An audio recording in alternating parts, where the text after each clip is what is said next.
जय सद्गुरुदेव। आज मैं निखिलोपनिषद के उसी धारा को आगे बढ़ाते हुए इस दूसरे भाग में आपके सामने उस दूसरे श्लोक को रख रहा हूं जो हमारे जीवन के लिए बहुत ही अनिवार्य है। हमें इस श्लोक की भाव को पूर्ण रूप में समझना है।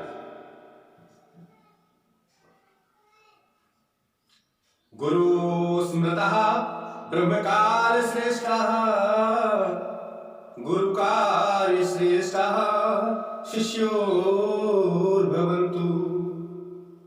एको हि कार्यं ध्यानं जपं विधि, आज्ञां सदैव परिपालयन्ति।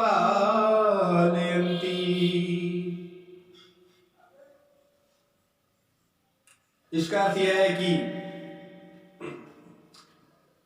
गुरु तत्व का स्मरण यदि ब्रह्म काल में करते हैं तो हमारे जीवन का वह श्रेष्ठ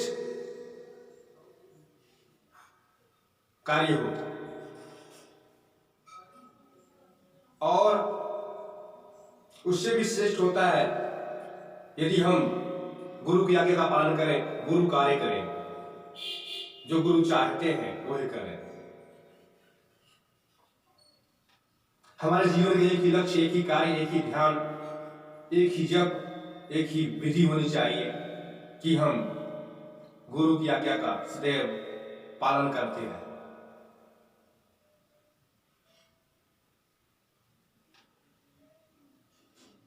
और इससे शिष्यता प्राप्त होती है, शिष्य तत्व प्राप्त होता है। जब हम शिष्य तत्व को अपने हृदय में स्थापित कर लेते हैं तो फिर जीवन की सारी समस्याएं, सारी बाधाएं समाप्त हो जाती हैं।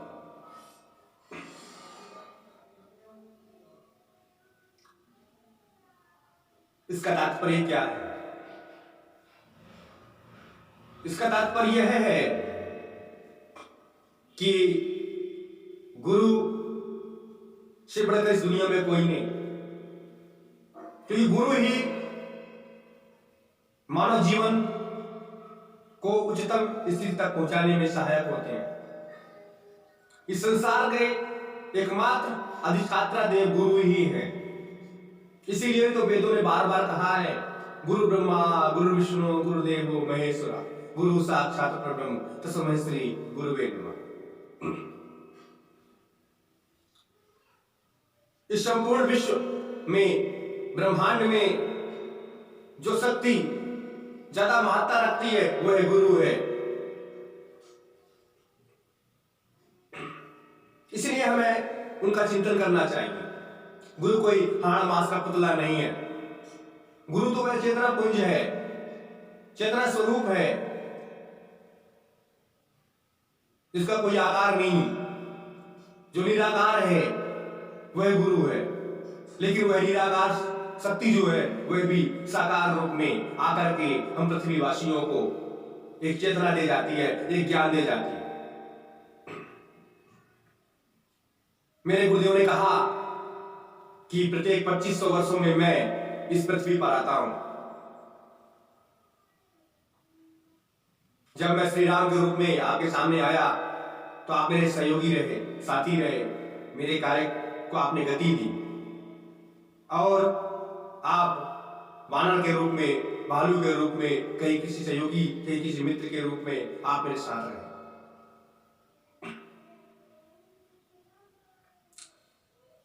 फिर 2500 वर्ष बीत जाने के बाद जब मैं श्री कृष्ण के रूप में आया तब भी आप मेरे साथ रहे, कभी गोपियों के रूप में, कभी ग्वालों के रूप में, कभी पांडवों के रूप में।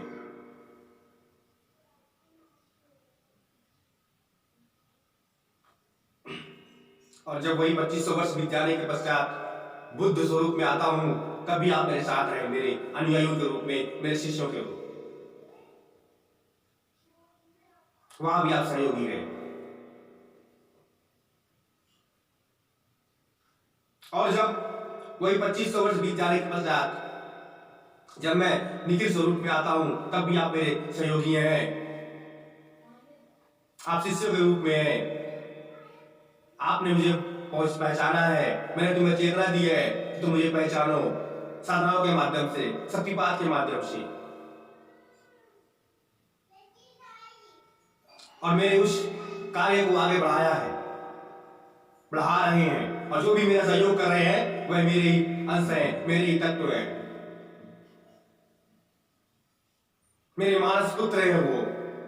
इसलिए हमें समझना चाहिए कि यदि हम निखिल शिष्य हैं, यदि हम उनके लिए कार्य कर रहे हैं आत्म रूप में, यदि हमने उनको धारण किया है, तो हम उनके मानस पुत्र हैं।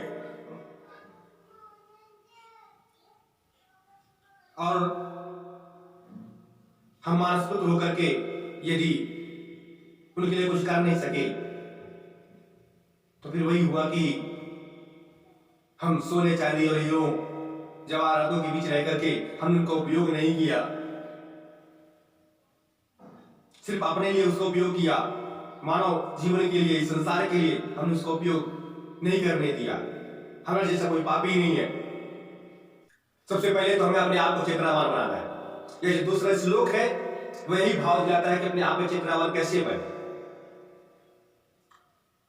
यदि हो सके तो ब्रह्म मुहूर्त में उठ करके हम अपने गुरु का ध्यान करें, चिंतन करें, मनन करें, आंख बंद करके, हाथ में माला लेकर के हम गुरु के द्वारा दिए गए उस मंत्र का उतनी संख्या में जब अवश्य करें। ध्यान में गुरुदेव का स्मरण होना और एक चित्र सदैव निरंतर बना रहे, गुरुदेव के उस मनोहारी चित्र का, उनके चरणों का ध्यान सदैव रहे। क्योंकि कई कई विधियां हैं और मंत्र रहस्य जैसे ग्रंथ में गुरुदेव ने तो पूरा संसार ही रख दिया। जितने भी ज्ञान है, जितने भी साधनाएं हैं, विधियां हैं, तरीके हैं, क्या अनिवार्य है, क्या अनिवार्य नहीं हो, क्या नियम है, सारी चीजों को तो मंत्र रहस्य में लिख करके रख दिया है। और मंत्र रहस्य नाम की पुस्तक आपको अवश्य प्राप्त करनी चाहिए। जब तक आप मंत्र रहस्य नामक पुस्तक आप प्राप्त नहीं कर सके, तब तक आप निखिल सद्गुरुदेव को आप समझ नहीं पाएंगे। उनका एक एक ग्रंथ बहुत ही महत्वपूर्ण है, लेकिन जितना तक मैंने समझा, हमारे मानव जीवन के अनिवार्य तत्वों को मंत्र रहस्य में जो वर्णन किया गया है वह बहुत ही अनिवार्य और महत्वपूर्ण है। जब तक उसका ज्ञान नहीं होगा तब तक हम गलत रास्तों पर चलते ही रहते हैं, और ज्ञान होने के पश्चात हम सही रास्ता हमें मिलता है।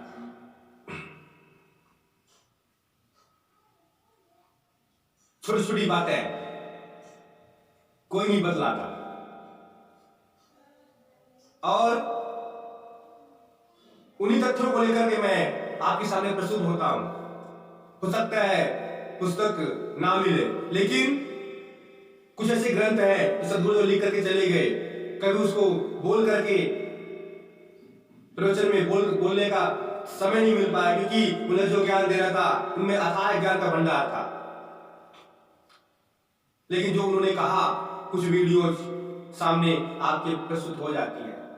जो उन्होंने कह दिया वह तो अंकित हो गया, लेकिन जो उन्होंने लिख दिया वह आपको कहां से मिलेगा। उन्होंने लिखा, अनिवार्य तो लिखा, 156 से भी अधिक ग्रंथ उन्होंने राइट किया, और जब उन्होंने लिखा उस चीज को मैं इस कोशिश में रहता हूं कि अपनी वाणी से, वीडियो के माध्यम से आप तक पहुंचाऊं, क्योंकि पुस्तक पढ़ने का समय नहीं मिलता। लेकिन उस पुस्तक के सार तत्व को यदि सामने रखा जाए तो अवश्य आपके जीवन, यदि मेरी कोई एक भी वीडियो आप देखते हैं, ध्यान से समझते हैं, सिर्फ इस उद्देश्य से कि मुझे कुछ मेरे गुरु भाई प्रदान कर रहे हैं, मेरे बंधु है, मेरे सखा है, यदि तरह भी आप मुझे मानते हैं तो अवश्य ही कुछ न कुछ आपको प्राप्त होता है। निखिलोपनिषद का तात्पर्य क्या है? एक सीधा सीधा तात्पर्य है कि उपनिषद का तात्पर्य होता है कि हम नजदीक जाए, किसी के नजदीक जाना, और निखिल उपनिषद का तात्पर्य होगा हम निखिल के नजदीक जा रहे हैं, निखिल के उस ज्ञान तत्व के अंदर जा रहे हैं, ज्ञान तत्व के नजदीक जा रहे हैं, हम मुझे प्राप्त करना चाह रहे हैं, हम मुझे धारण कर रहे हैं। और मुझे पूर्ण विश्वास है कि 21 श्लोकों को जो मैं 21 वीडियो में आपके सामने प्रस्तुत करूंगा, उसे एक बार सुनने के पश्चात आप काफी हद तक अपने कण कण में रख कर में गुरुदेव निखिल को स्थापित कर सकेंगे। इन नियमों के उपरांत आप अपने जीवन को चलाने के पश्चात कहीं भी असफल नहीं होंगे, सफलता आपके कदम चूमेगी।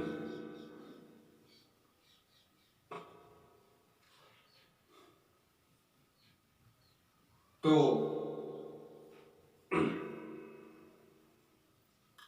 ब्रह्म मुहूर्त में गुरु का स्मरण शिष्य का परम कर्तव्य है,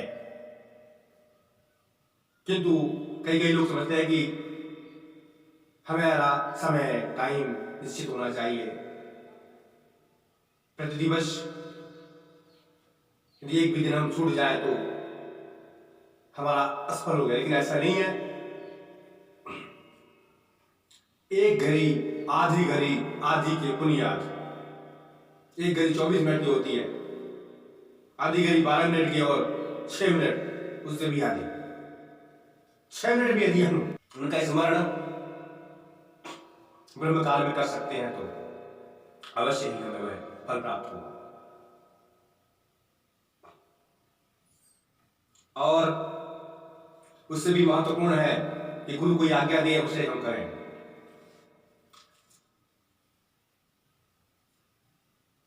और इसके पश्चात तो हम कोई भी कार्य करते रहते हैं।